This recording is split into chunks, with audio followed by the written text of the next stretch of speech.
Welcome to Insides Matter. This is a monthly YouTube space where I speak out of 29 years of being a psychologist and out of loving people and art and poem-y words to the heart and home of you. Today's focus is on our relationship with food, and I'm going to speak a bit to the poetry of that as well as the practicality. And beginning then with the poetry of relationship with food, I'm going to begin with reading just a brief quote from the beloved and late Thich Nhat Hanh, who says, "In this food, I see clearly the presence of the entire universe supporting my existence."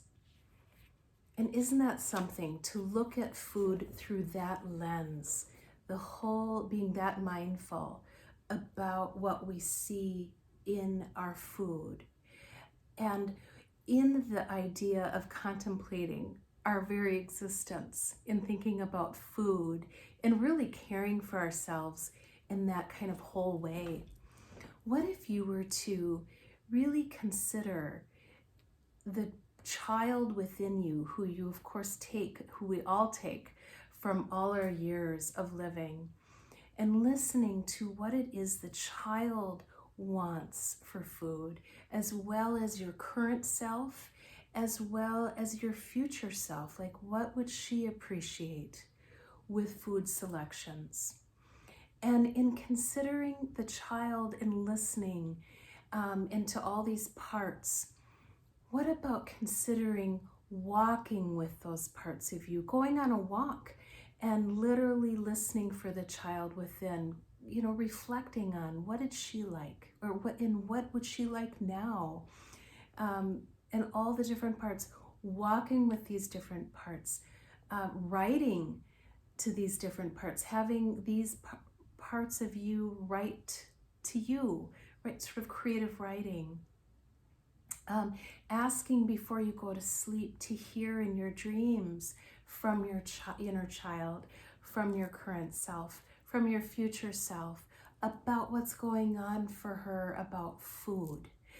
And so really being with and finding creative ways to listen to these parts of you. And so with all of that, there's also some examples to share with you. Might the child within like to have the food on her plate be a little more colorful, right? I used to say to my kids, let's eat a rainbow.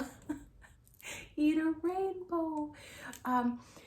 So would she like more of a rainbow on her plate of foods? Would the child within like a pancake still decorated, sliced bananas for the eyes, little dots, of chocolate chips for a smile? You get the idea. Is the food playful and attractive enough looking for the child within? Your current self might like, who knows what your current self would say. So these are only my ideas, but what would you hear from your current self? Might she like to slow down the pace of eating? Would that feel better for her body? Would your current self like to eat a little bit more regularly in the day, right? Some nuts and seeds and fruit and, etc. Would your current self also like to, pay attention to what she wants, and not just, if you live with other people, what they want cooked or eating in the household? And then your future self, might your future self like to make a recipe that you had from childhood that you have really a positive memory of? Or might your future self like a new recipe, like to adventure, still find new things in life to feel vital? So these are all things to maybe keep in mind. And then another piece about caring for yourself when it comes to food is I jotted down that I'll share with you. Maybe occasionally saying to yourself some positive affirmations about food. And I'm going to share some examples, but of course they could be whatever it is that you need them to be.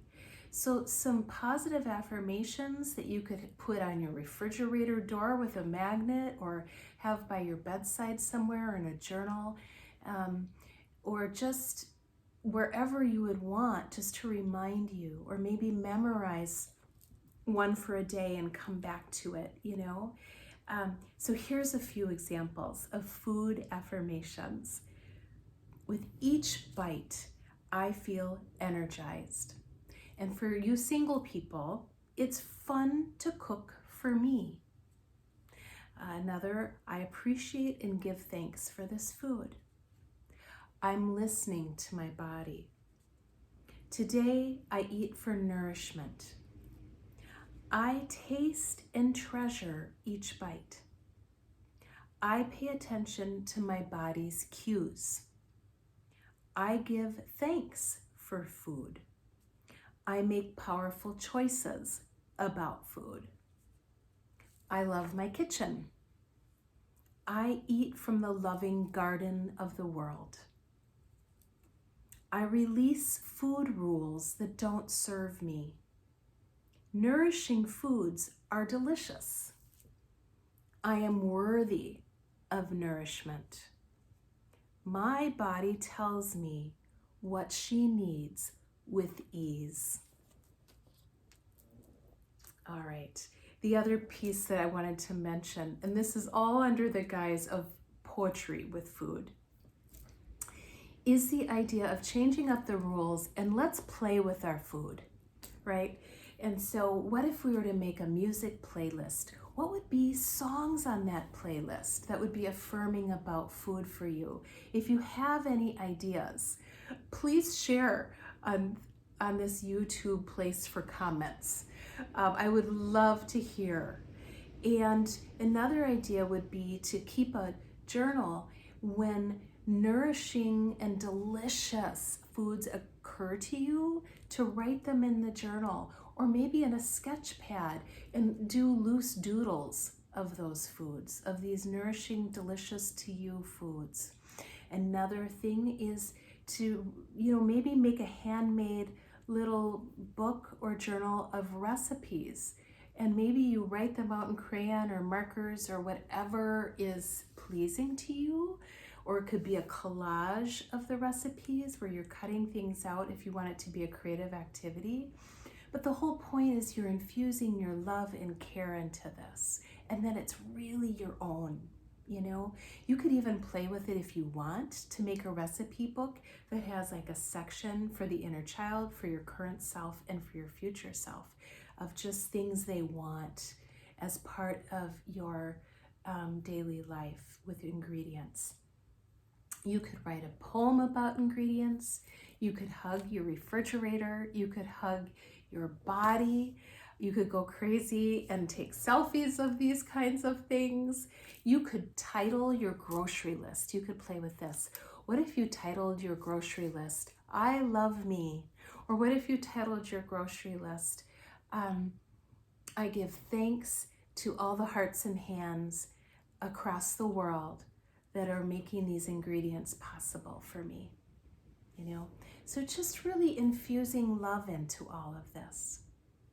All right, moving on to the practicality of food. I'm going to read from my book, All I Did Was Listen, and page spread from there. And the way, just in brief, that this is laid out, the book, is I have anonymous client quotes from my therapy practice, and then I riff on that a little bit with my own reflection.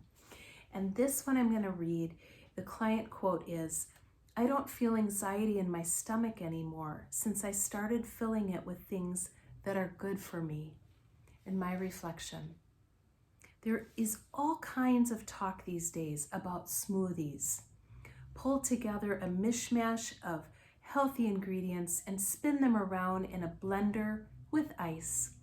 bananas and apple juice and yogurt and spinach, cantaloupe and honeydew and almond milk and mint. They are drank before leaving for work in the morning, before school, before the sun rises. Graduation party menus are centered around them. I wonder what my fridge would look like if I shopped with these tall orders in mind. And I wonder how my body would feel if I gave such thoughtful gifts. So a psychiatrist, Dr. Henry Emmons, who's very holistic, I'm going to share a couple things that he talks about in his book called The Chemistry of Joy. He talks about how mental health and food are very linked. And he says a lot of things in this book, but I'm going to share a sampling of some of the tips he gives of ingredients that really help to increase a good mood. And so some of these things are as follows. To reduce the number of foods you eat in a day unless you're very underweight. And to keep your fats in the foods, fatty foods down to maybe 25 to 30% of what you eat. And the kind of fats that you eat to try to make them more healthy. And so, for example, avocados, nuts, olive oil, just some of the places where you find the healthier fats that are also really good food for your brain. To eat whole grains, things like pumpernickel and oatmeal and barley and rye, to eat legumes and beans like black beans and lentils, to eat root vegetables like onions and carrots and sweet potatoes, to be sure to get enough water in. I think the optimal is something like 6 to 8 glasses of water a day, to get in a lean protein in your diet. And what are some of the other things? There's just numerous things. Dark green leafy vegetables and fruits, and to keep your caffeinated beverages to 1 to 2 cups a day at the most, and to keep refined sugars to a minimum. So these are all not all, but some key things to be thinking about. Fish oil, again, is another, I'm jumping around, but is another one of those really healthy oils. And it's just a remarkable thing for me to think about that, it's that cliche is we are what we eat. And while that's not really everything, it's a lot. It is a significant thing for us to practice. And one of the things I learned about the whole grains thing is that eating that versus a white rice versus a brown, is that the whole grain is going to maintain your energy level more steadily through the day versus spike it. And so these are just things to think about. And then a whole other thing in terms of proportions on your plate that are great for your mood and health, ideally, right? So this is the idea of all this, of course, is doing all of this perfectly, imperfectly, right? The principle of good enough. So even if you do some of these things, it's luscious, amazing self-care. So in terms of proportions on your plate, what if you were to consider half your proportion on your plate being vegetables, and ideally a rainbow of vegetables? So you've got, a combination of different veggies representing the different colors. And then a quarter of your plate is a protein, and then a quarter of your plate is a whole grain. And then, so the idea might be to, for a couple days, put a big pot on your stovetop and fry up some veggies, a big pot of them, so you can put them in the fridge and draw from them breakfast, lunch, and dinner. But change it up every time you do the veggies, go around the world, spices from India one time, another time spices from Mexico, or you get the idea, from different places, because then it starts to taste like a different meal. And so, and of course, change up how you do this. Like maybe another time you roast the veggies, or another time the veggies are in a kind of a soup brothy thing, etc. And so these are some of the practical things I wanted to mention, but just taking really, seriously and sincerely the idea in a practical way of caring for your mental health and your joy, like guarding your joy like the precious golden egg that you are. All right, and so that starts to wrap up the poetry and the practicality in terms of relationship with food. So what I want to say is that I will return here on YouTube next month, July 8th on Friday. I'm going to aim for 1 o'clock Central Standard Time, but sometime that day the video will go up, and I'm going to speak that day about clothing and color. And that day I will be speaking to you out of my closet, literally. So that will be fun. And you can always find me at rachelaws.com, RACHELAWES.com. Thank you for being here and listening, and be well.